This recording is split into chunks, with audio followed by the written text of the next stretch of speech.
El día de hoy voy a hablar acerca de la ley y la gracia.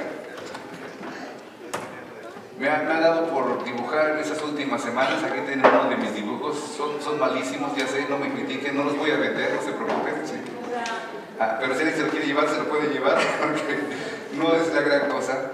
Pero me hace pensar qué pasaría o cómo podría describir de lo que hablo cada domingo. Sí, en las últimas 2 semanas parece que he hecho unos par de dibujos, 3 semanas, algo así. Y el día de hoy voy a hablar acerca de la ley y la gracia.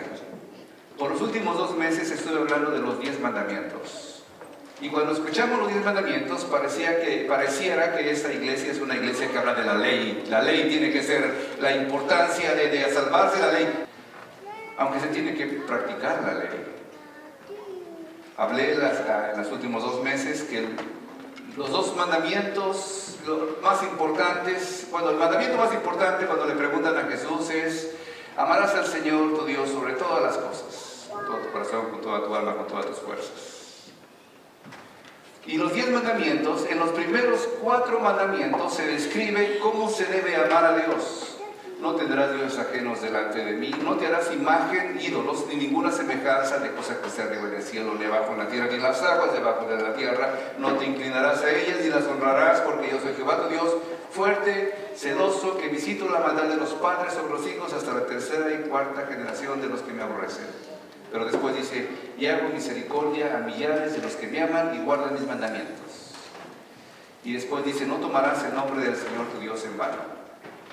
Una cosa que le sorprendió el día de ayer a varias personas que le estaba diciendo este versículo es que nosotros los hispanos tenemos la costumbre de decir para todo "oh my God". Y les estaba diciendo que en la cultura americana decir "oh my God" es una blasfemia, porque se piensa que se está tomando el nombre de Dios en vano. Entonces van a decir: oh, yo lo digo seguido. Bueno, si lo dices en la cultura hispana no tiene ningún problema, decimos Dios mío o Dios, mi Dios. Pero en la cultura americana trata de no decirlo, porque la persona va a pensar que vas a estar blasfemando. Es la idea, la razón. El 4º mandamiento es: guardarás un día para reposo para con el Señor. ¿Sí? Y después empiezan los mandamientos de amar a tu prójimo como a ti mismo. ¿Sí? El primero, creo el más importante, de la relación de los hombres, empieza con la casa: honra a tu padre y a tu madre. Es un buen mandamiento. Una persona entiende lo que es Dios como lo trataron en su casa. Con la figura paternal, no maternal. La materna, tenemos una bendición de tener hermosas madres en todo lugar. El día más popular para festejar en cualquier parte del mundo es el Día de la Madre.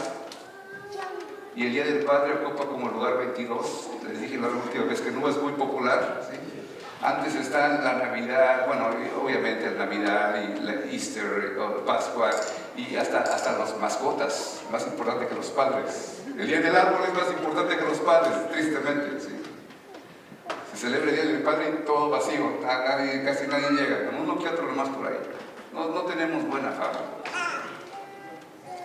Pero después siguen los siguientes mandamientos, y cada uno de ellos habla de la relación entre los hombres.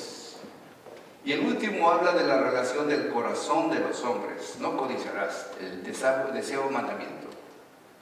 Y por el deseado mandamiento se entiende que si codiciamos algo, alguien puede matar a otra persona porque codició su carro que tiene. Alguien puede robarle a su esposo o a su esposa a otra persona porque codició la mujer o el hombre de la otra persona. Alguien puede decir falso testimonio contra su prójimo porque ambiciona lo que otro tiene o quiere alcanzar algo, y por medio de apachurrar a otros, de disminuir a otros, empieza a codiciar y hablar mal de la otra persona. Se relaciona mucho lo que hay en el corazón. Pero los 10 mandamientos son poco más que eso. Primera de Juan 5:3 dice: pues este es el amor a Dios, que guardemos sus mandamientos, y sus mandamientos no son gravosos. Se refiere a esa ley que estamos hablando ahora. ¿Sí? Los 10 mandamientos, la ley moral de Dios. Todas las religiones tienen leyes. Cualquier religión tiene ley. ¿Sí? Depende de cómo tú trates esas leyes, depende de cómo el Dios que tienen ellos o que tiene cualquier persona piensa que le puede bendecir. Y parece que la ley se transfiere a todas las religiones, pero te voy a decir que no es así con el cristianismo. Y digo todas las religiones, antiguas y modernas. En la antigüedad, ¿sí?, los judíos tenían unas leyes llamadas ceremoniales, donde mataban animales para poder ponerse en paz con su Dios. Si tú cometías algún pecado, para ser limpiado de ese pecado, tenías que llevar un corderito, un toro, unas palomas, diferentes animales. Para cada cosa tenían diferentes animales y tú tenías que llevarlos. Eso fue hace 1500, no, como 4000 años atrás. Desde hace 4000, 5000 años atrás, la Biblia dice que se practicaban ese tipo de cosas. Es más, los primeros pobladores, Caín y Abel, uno trae su ovejita para sacrificar, el otro trae sus hierbas para sacrificar, y esa idea de sacrificar algo para agradar a Dios era una cosa que venía innata en los hombres. Las culturas mesoamericanas, la azteca, yo soy posiblemente descendiente de azteca, no me avergüenzo de eso, ¿sí? En esas culturas no nada más sacrificaban animales, sacrificaban seres humanos, porque de esa manera querían agradar a su Dios.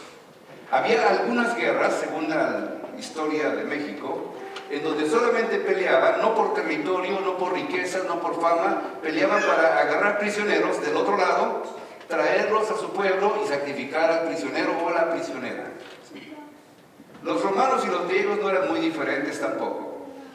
Allí la religión de ellos decía que para que tu Dios que tú adorabas, Zeus, Júpiter, cualquiera de ellos que tenían ahí, de los tantos que tenían panteón, le llamaban panteón, un lugar donde vivían los dioses, cualquier Dios que tú tuvieras, tenías que sacrificarlo.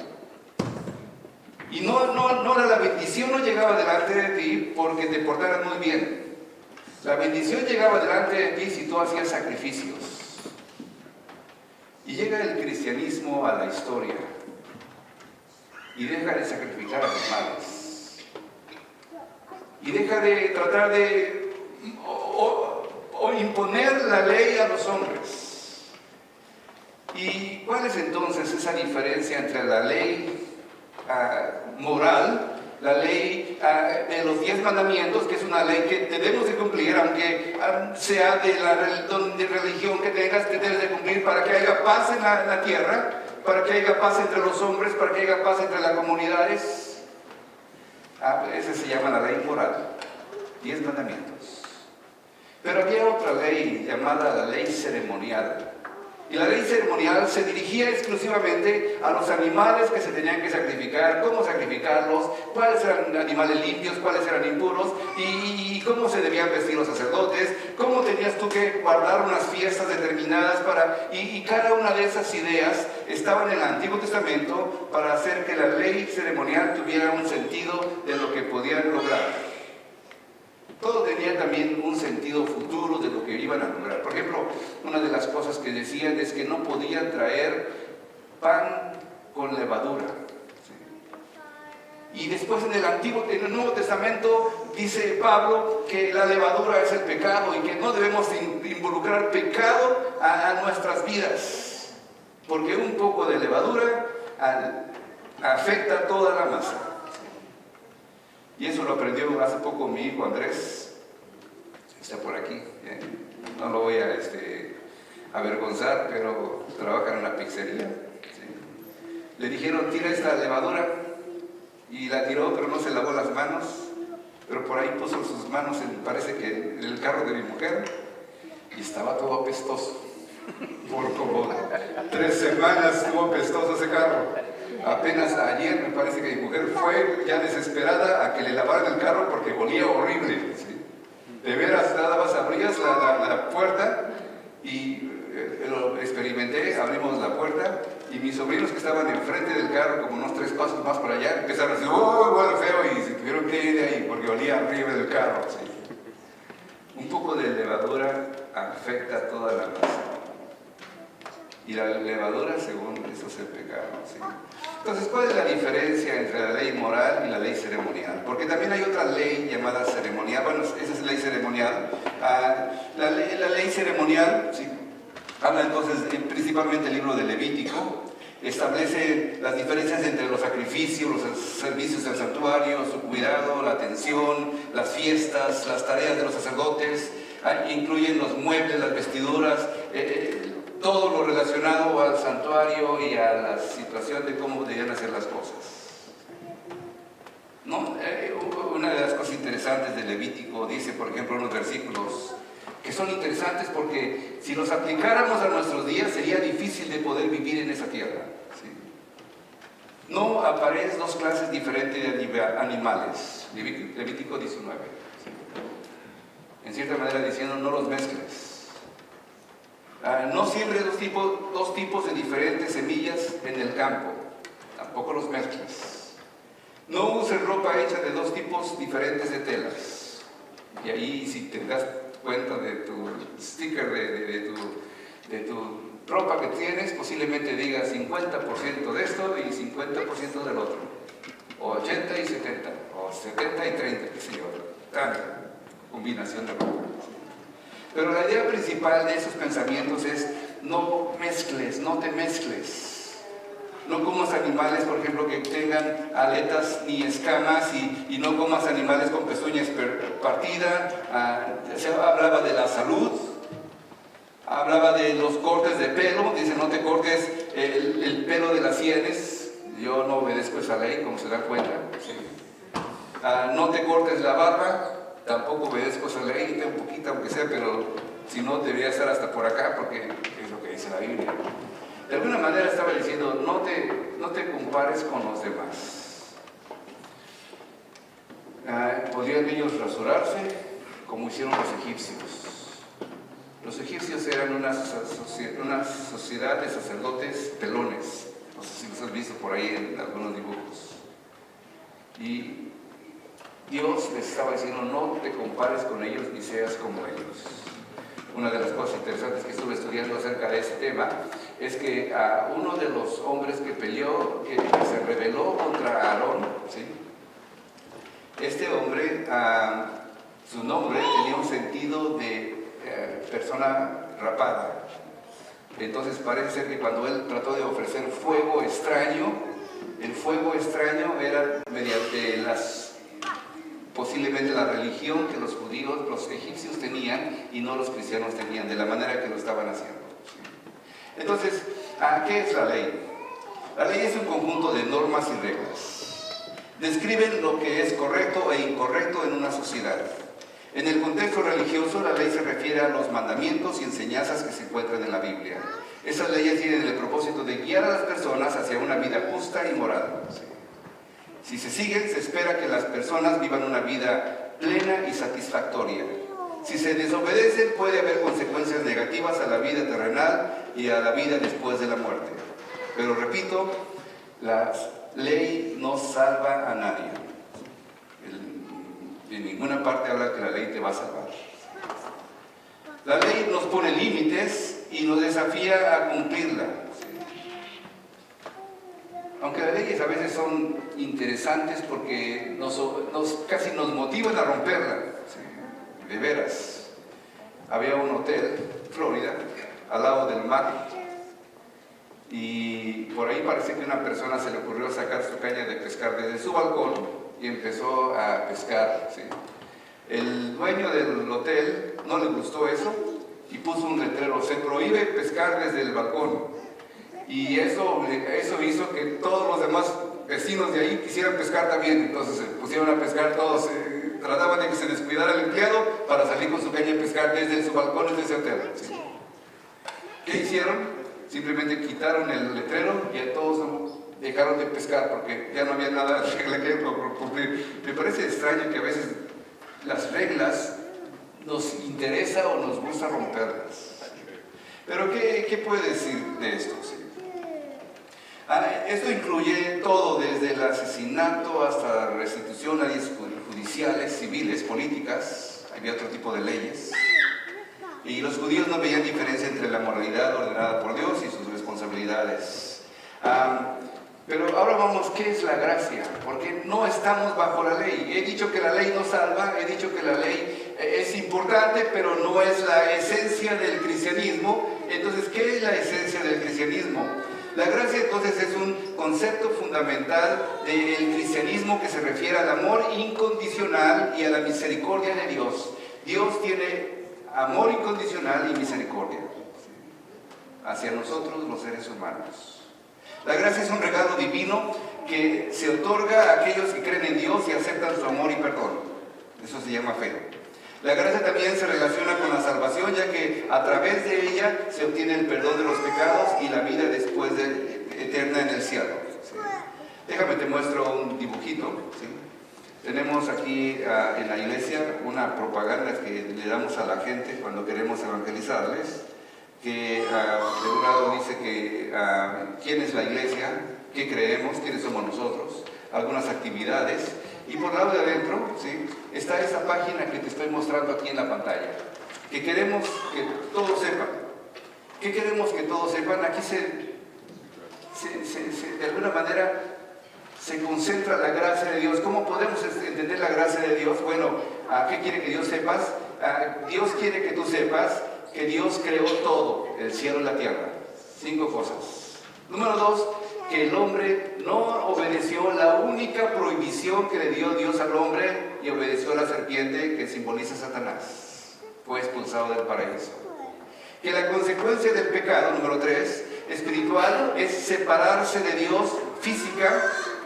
Espiritualmente primero se separó de Dios y física empezó a morir su cuerpo, y desde ese momento todos los hombres tenemos que morir, hombres y mujeres. Número 4, que el hombre tiene que regresar a Dios, y lo intenta el hombre a través de las leyes. Se puede hacer el intento con toda su religión. Esa palabra religión significa re, es una palabra que se puede dividir en 2, re y ligar. Re es volver y ligar es a unir, volver a unir. Religión es alguien que quiere unir otra vez algo que estaba separado. Pero desde su deseo de regresar a Dios, el hombre no puede, lo puede hacer a través de reglas, leyes, buenas obras, religiones, filosofías, varias cosas que puede poner, pero ninguna de ellas es lo suficientemente grande para acercarte a Dios. Tú puedes decir, no, pero mi tío es el obispo de tal lugar, ¿sí? Eso no te sirve. ¿Sí? Puedes decir, no, pero mi familia donó tanto dinero que se construyó una iglesia con el dinero que donó. Eso tampoco sirve. Tú puedes decir, no, pero yo todos los días en la mañana me persigno y hago oraciones y rezos, y yo de esa manera me voy bien. Eso tampoco sirve. La gracia de Dios se demuestra en Jesucristo, que siendo a Dios mismo no se limitó a ser Dios, sino que se humilló a sí mismo y se hizo obediente hasta la muerte, y muerte de cruz por nosotros. Tomó nuestro lugar. En la Biblia encontramos varias historias. Por ejemplo, en Gálatas es un conflicto de la ley y la gracia. Algunos judaizantes llegaban a las iglesias después de que predicaba Pablo y los apóstoles, y querían obligar a la gente a que obedecieran los mandamientos, entre ellos el de la circuncisión. Llegaban queriendo obligar a las personas de la iglesia a que se circuncidaran, y decían, si se circuncidan van a entrar al plan de Dios para la salvación. Y Pablo, junto con los demás apóstoles, Pedro y Santiago y Juan y todos los demás apóstoles, hacen una reunión grande, juntan a todas las personas de la iglesia y dicen, ¿qué es lo que vamos a creer? ¿Qué es lo que vamos a enseñar a la gente? Y se toma una decisión de que no los van a obligar a nadie de los futuros cristianos, nosotros, a circuncidarse y a guardar la ley, porque ni ellos mismos, dicen, la pudieron guardar. Les dieron algunas sugerencias, pero no como mandatos, sino como sugerencias. Acuérdense de los pobres. Algunas otras cosas que no quiero mencionar en este momento. ¿Sí? Pero entonces, ¿estamos nosotros bajo la ley o bajo la gracia? El ser humano, el cristiano, ¿está bajo la ley o bajo la gracia? ¿Qué es? Bueno, hay una diferencia entre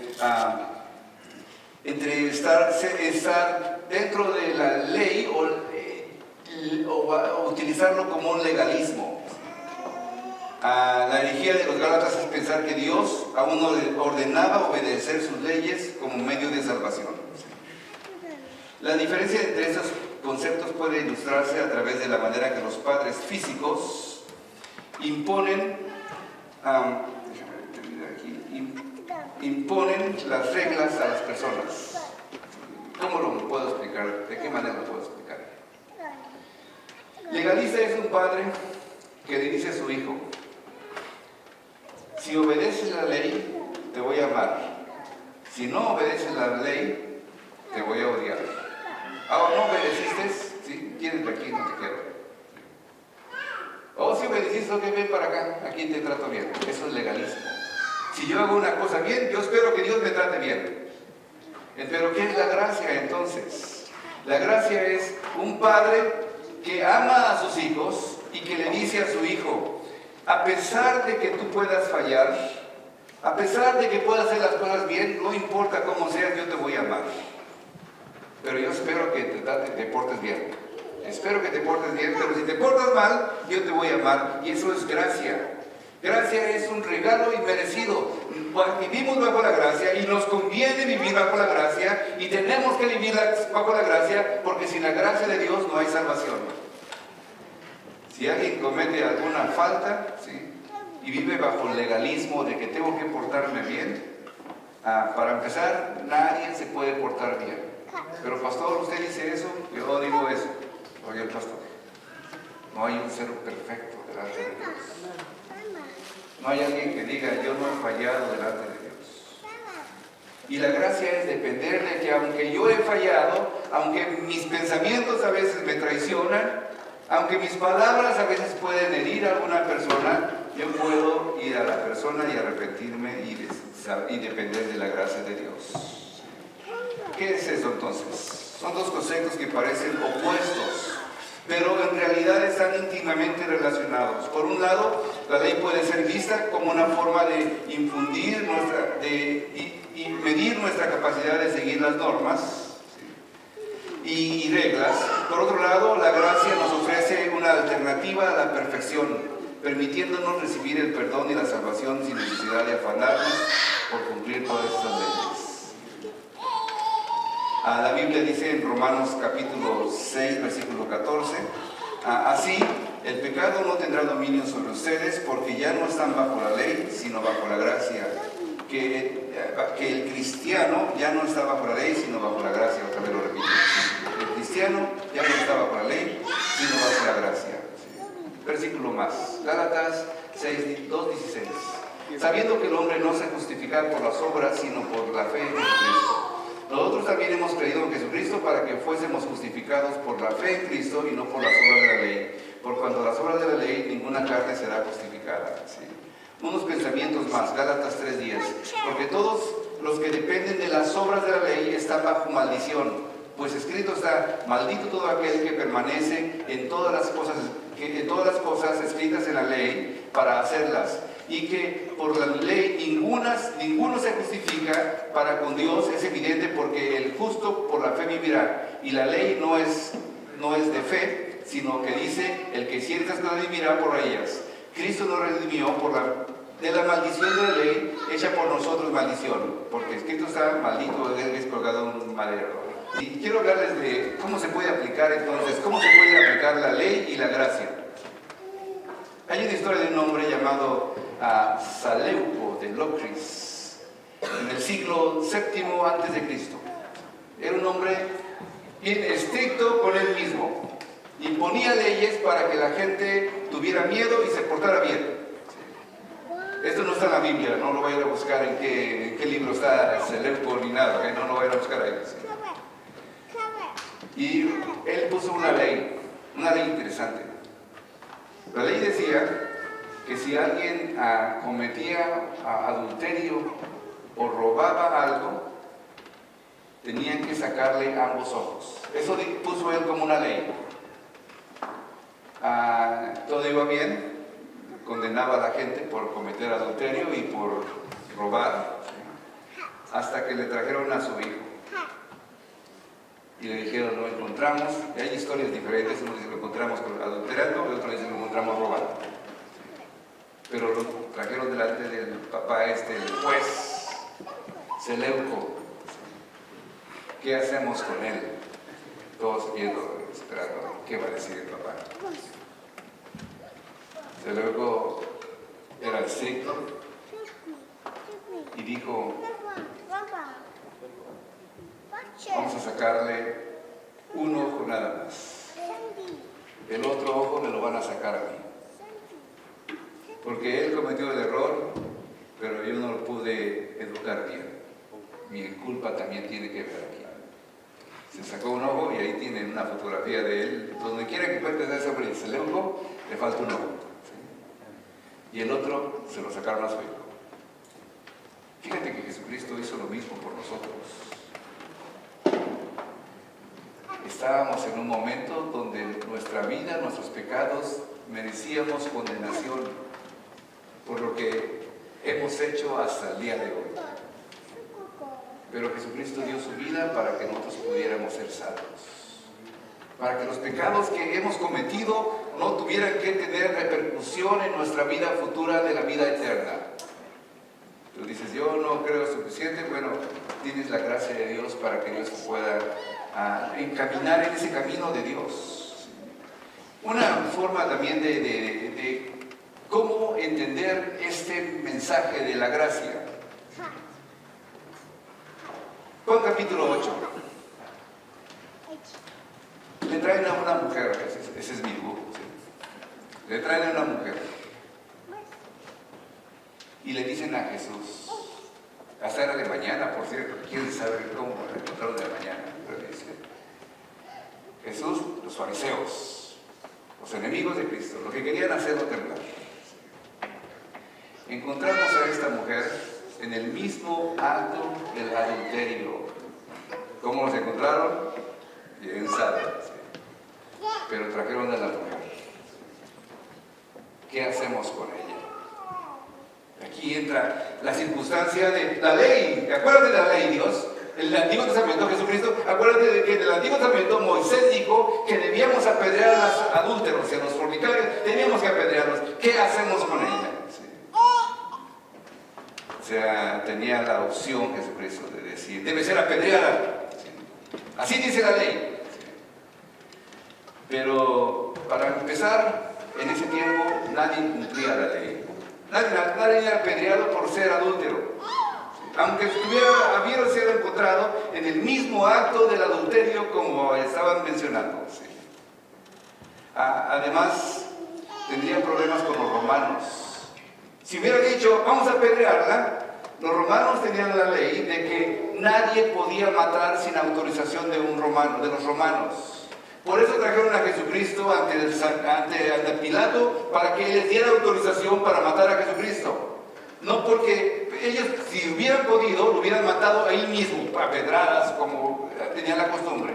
Pero como no podían, trajeron a Jesucristo ante una autoridad romana para que les autorizara matarlo. Y fue que Pilato dijo, pues yo no encuentro ningún pecado, pero se los entrego para que lo maten. Hubiera dicho entonces, si Jesucristo hubiera dicho, mátenla a pedradas, así dice la ley, se hubiera metido en problemas con los romanos. Si hubiera dicho, bueno, déjenla libre, podrían haberla acusado de ir contra la ley, ¿sí?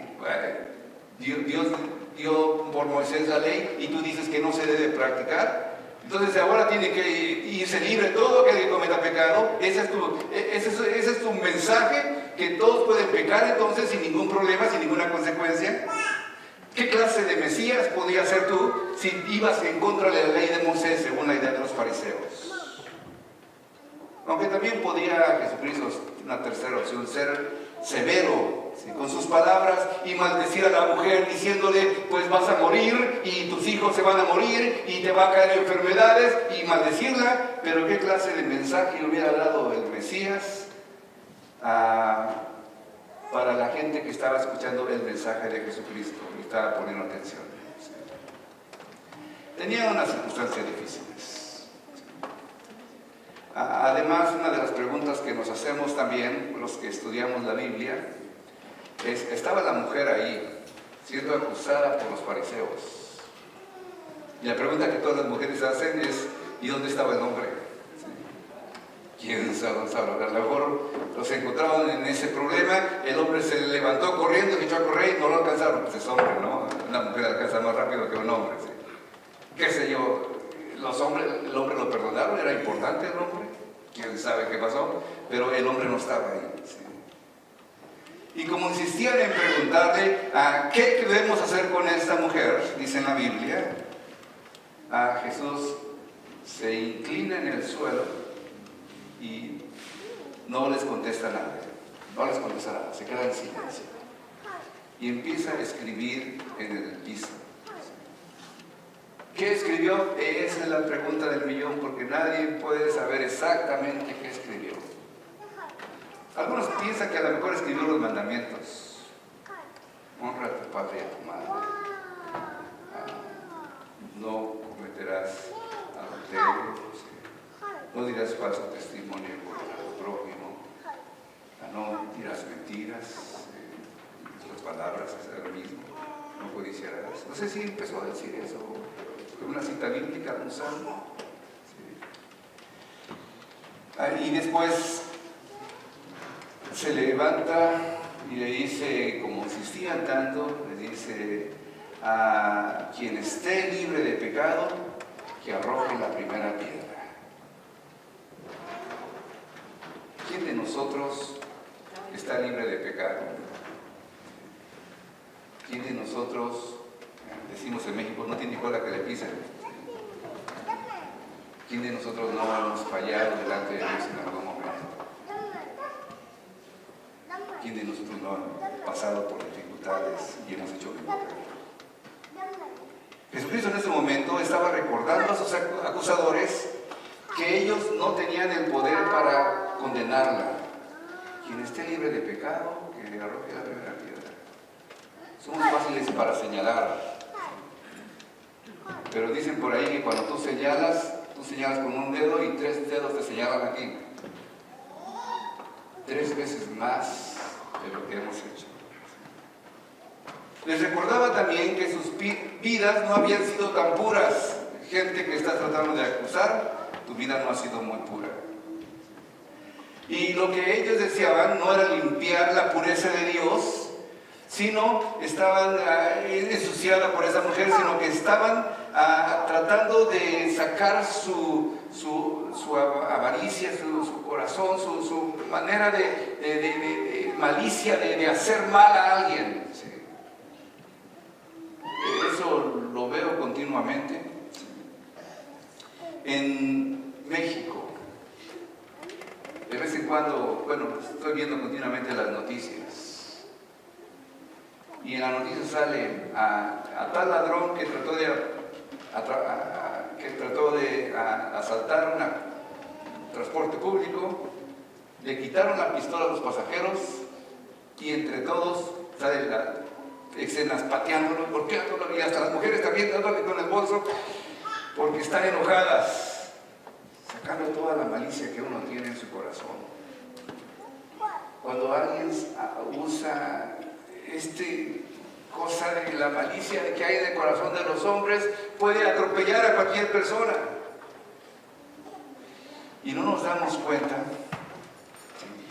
que este texto, después de esto dice, que uno a uno, después de que escribió esas cosas en el suelo, se fueron yendo de él, empezando desde el más viejo.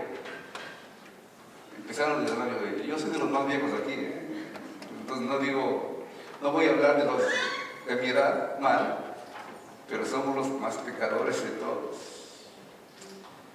A mí no me gusta escuchar a los niños predicadores, 8 años, 10 años ahí con un micrófono. Yo era un pecador, yo me ensucié en el lodo del pecado y andaba haciendo maldad. ¿En cuál lodo? El que está fuera de su casa nomás. ¿Qué puede pecar de niño? ¿En cuál lodo? Hablen desde el lodo a los más viejos. Se fueron alejando uno a uno. Levantó el rostro después Jesucristo y ve a la mujer y ve a, no ve a nadie. Ya. ¿Dónde están los que te condenaban? La mujer responde, ya no quedó ninguno, Señor. Y ahí entra la gracia. Que todos debemos escuchar esas palabras. Ni yo te condeno. Vete y no peques más. ¿Quieres ser un cristiano? ¿Quieres estar bajo la gracia de Dios? Un cristiano de Dios puede pecar, pero no ama el pecado. Cuando recibe esa gracia de Dios, dice, hasta aquí llegaron mis malos días, hasta aquí llegó mi alcohol, hasta aquí llegaron mis maldades, hasta aquí llegó la fornicación, hasta aquí llegó. Empiezo a caminar en el camino de Dios. Esa es una persona que lleva con la gracia de Dios. Una persona que puede seguir los mandamientos de Dios porque dice, hasta aquí dejo de dudar de que Dios está conmigo. Yo recibo esa gracia de Dios. Nadie me condena más. Dios te da la gracia a ti para que puedas encaminar tu vida de una perspectiva diferente, en un camino diferente, en donde Dios ha perdonado tus pecados. Y te dice el día de hoy, ni yo te condeno, vete y no peques más. No bajo la ley, vivimos bajo la gracia. Vamos a orar. En el nombre de Jesús.